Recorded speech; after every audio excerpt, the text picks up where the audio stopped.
Hello, everybody. This is your video tutorial for Module 10, the end of the first grading period. Yay! Sadly, that also means that at the end of this week, it's the last time that we will be in class together until the third grading period, which begins February 1st. But don't fear, you can always reach me. You know my number and you know how to email me. So you can always contact me if you need to. So, what are we doing this week? Well, the independent reading presentation. We're going to wrap up this first grading period with your presentation about what you've been reading or listening to, if you did an audiobook or a podcast. And you're going to be sharing your experiences over the past 7 weeks actually it's 8 weeks now, of reading, as well as the impact that it's had on you, what influence it has had, and what you've noticed about the writer's craft. So our targets: keep reading 15 minutes every day because it's good for you. You're going to be presenting either informational or persuasive text, depending on which option you choose, to examine and convey some complex ideas using text evidence to support. You're going to be making strategic use of digital tools in your presentations, depending on which option you choose. I got to change number 4. You're going to be writing sentences that are going to be using the grammar that you felt has made the most impact on your writing. So if you look through modules 2 through 9, you've had basically 7 grammar lessons. I want you to choose out of all of them which one was the most impactful and which you think is going to improve your writing the most. And then at the end of the week, you're going to be providing some constructive feedback for me.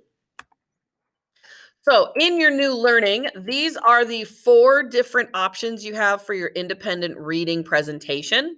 If you click on each of those, you're going to get a video tutorial of me walking you through the instructions, the digital tools that are available, the rubric, and if there is a student sample.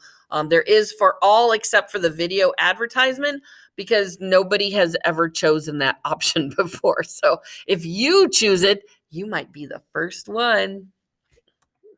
So your learning tasks, again, every day, do your independent reading. On Monday, you'll see the independent reading presentation in Google Classroom. It is due on Thursday because Friday, we don't have school. Now, if you don't get it done Thursday and you turn it in Friday, that's perfectly fine as well.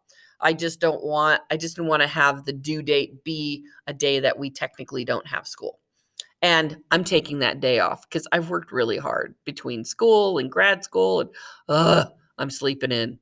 Okay, so that is on Monday. When you go into Google Classroom, you're going to see all 4 options that are available for you. And that's what you're working on Monday and Tuesday and Wednesday and Thursday. That's really all you have to do this week. Tuesday, you do have your question of the week, which shouldn't take you very long, probably about 15-20 minutes. And then Thursday, there is an end of the grading period feedback. It's a Google form. I'd like you to respond to the questions, giving me, first of all, feedback on the curriculum, on what we've done, how much you think you've learned from that. And then from my instructional practices, I'm asking for suggestions on what I can do to make distance learning a little bit easier, especially as I'm about to transition to my babies, my freshies. So any advice you could give, that would help me out a lot. And then, like I said, Friday, we don't have school. So review and reflect, not much. Do your reading every day. Work on your presentation. Do a little bit each day so you can get it done by Thursday. Answer the question of the week. And then do the end of the grading period feedback form. If you have any questions, you know how to reach me. I hope you plan to join us for our Zoom meeting on Monday at 9 if you're in first period, or at 11 if you're in second period. And other than that, have a great week.